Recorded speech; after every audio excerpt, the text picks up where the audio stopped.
शीर्षक सेवा की भावना। सिख संस्कृति, परंपराओं और आध्यात्मिक प्रथाओं के माध्यम से एक यात्रा। हरे भरे पहाड़ों के बीच बसे एक छोटे से गांव में एक युवती सिमरन अपने घर की गर्मी में एक पुरानी फोटो एल्बम पलट रही थी। हर तस्वीर जो समय के साथ हल्की हो गई थी, उसके पूर्वजों की कहानी बताती थी। वे सिख जिन्होंने निस्वार्थ सेवा, विश्वास और साहस के सिद्धांतों पर जीवन बिताया। सिमरन अपनी जड़ों के बारे में अधिक जानने के लिए गहरी रुचि रखती थी और वह यह समझना चाहती थी कि कौन सी आध्यात्मिक प्रथाएं और सांस्कृतिक परंपराएं उसके परिवार को पीढ़ियों से आकार देती आई हैं। एक दोपहर उसने अपने स्थानीय गुरुद्वारे, सिख मंदिर, जाने का निर्णय लिया, जो हमेशा उसके समुदाय के दिल में रहा था। जैसे ही वह गुरुद्वारे के दरवाजे से अंदर कदम रखती है, उसे एक शांति की लहर महसूस होती है। तबला और ढोलक की आवाज धीरे धीरे सुनाई देती है और गुरुद्वारे में स्थित हरमंदिर साहिब, स्वर्ण मंदिर के प्रतिरूप से सुनहरी रोशनी का गर्म आभास उसे महसूस होता है, जो यह याद दिलाता है कि सिख धर्म लाखों दिलों में कितनी महत्वपूर्ण जगह रखता है। गुरुद्वारे के मुख्य पुजारी बाबा जी ने सिमरन की उपस्थिति देखी और उसे उनके पास बैठने का निमंत्रण दिया। मुस्कुराते हुए उन्होंने सिख धर्म के मूल सिद्धांतों को समझाना शुरू किया, जो 10 सिख गुरुओं की शिक्षाओं और श्रद्धेय गुरु ग्रंथ साहिब पर आधारित थे, जो सिखों के लिए शाश्वत गुरु हैं। गुरुओं की शिक्षाएं। बाबा जी ने बताया कि सिख धर्म की नींव 15वीं शताब्दी में गुरु नानक द्वारा रखी गई थी, जो अब पाकिस्तान में स्थित क्षेत्र में जन्मे थे। गुरु नानक का संदेश समानता, विनम्रता और एक भगवान के प्रति श्रद्धा का था, जो बहुत तेजी से फैल गया, यह सिखाते हुए कि आध्यात्मिक संतुष्टि न तो कर्मकांडों में निहित है और न ही किसी के जन्म के दर्जे में, बल्कि इसे एक ईमानदार और सत्य जीवन जीने से पाया जा सकता है। गुरु की शिक्षाएं नाम स्मरण, भगवान के नाम का ध्यान और सेवा, दूसरों के प्रति निस्वार्थ सेवा की महत्वपूर्णता पर बल देती है। ये दोनों प्रथाएं सिख आध्यात्मिक जीवन के मुख्य आधार बन गईं, जो भव्य कर्मकांडों या मंदिर आधारित पूजा की आवश्यकता को पार करती है। गुरु नानक का दृष्टिकोण था कि आध्यात्मिकता और सेवा को जीवन के हर क्षेत्र में फैला देना चाहिए, चाहे कोई भी व्यक्ति का सामाजिक दर्जा या पृष्ठभूमि हो।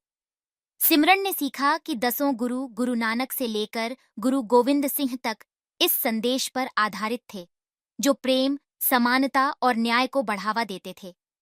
गुरु अंगद देव ने गुरमुखी लिपि का निर्माण किया, जिससे गुरु की शिक्षाएं सभी तक पहुंच सके, जबकि गुरु अमरदास ने लंगर, सामूहिक रसोई की महत्ता बताई, जहां सभी लोग, चाहे वे किसी भी जाति, धर्म या स्थिति के हों, एक साथ बैठकर भोजन करते हैं।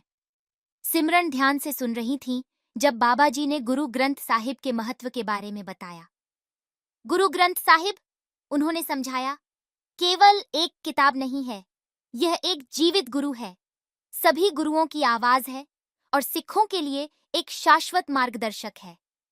यह पवित्र ग्रंथ काव्यात्मक छंदों में लिखा गया है, जिसमें गुरुओं और अन्य संतों के गीत होते हैं, जो जीवन के विभिन्न क्षेत्रों से आते हैं, और सभी का संदेश एक है, ईश्वर का एकत्व और मानवता के प्रति सेवा।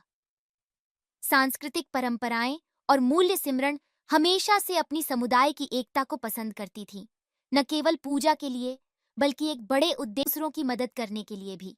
बाबा जी ने सिख परंपरा में समुदाय की मजबूत भावना के बारे में बताया। सिखों को यह सिखाया जाता है कि उनका कर्तव्य है दूसरों की मदद करना, चाहे वह भोजन देना हो, शिक्षा में मदद करना हो या संकट के समय एक दूसरे का समर्थन करना हो।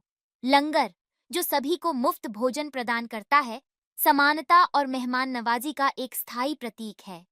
जैसे ही बाबा जी ने बताया, सिमरन सिख धर्म के मूल्यों से गहरे रूप से जुड़ी महसूस करने लगी। सिख पगड़ी या दस्तार केवल एक कपड़े का टुकड़ा नहीं था, यह आध्यात्मिक शक्ति, विनम्रता और सम्मान का प्रतीक था। सिख लंबे समय से पगड़ी पहनते आए हैं ताकि ये सिद्धांत प्रदर्शित किए जा सकें और गुरु की शिक्षाओं को बनाए रखा जा सके। बाबा जी ने सिख वीरता की कई कहानियां भी साझा की। इनमें से एक प्रसिद्ध कहानी गुरु गोविंद सिंह की थी, जिन्होंने खालसा की स्थापना की, एक समर्पित सिखों का समूह जिसने धर्म की रक्षा करने और न्याय के लिए खड़ा होने की शपथ ली थी।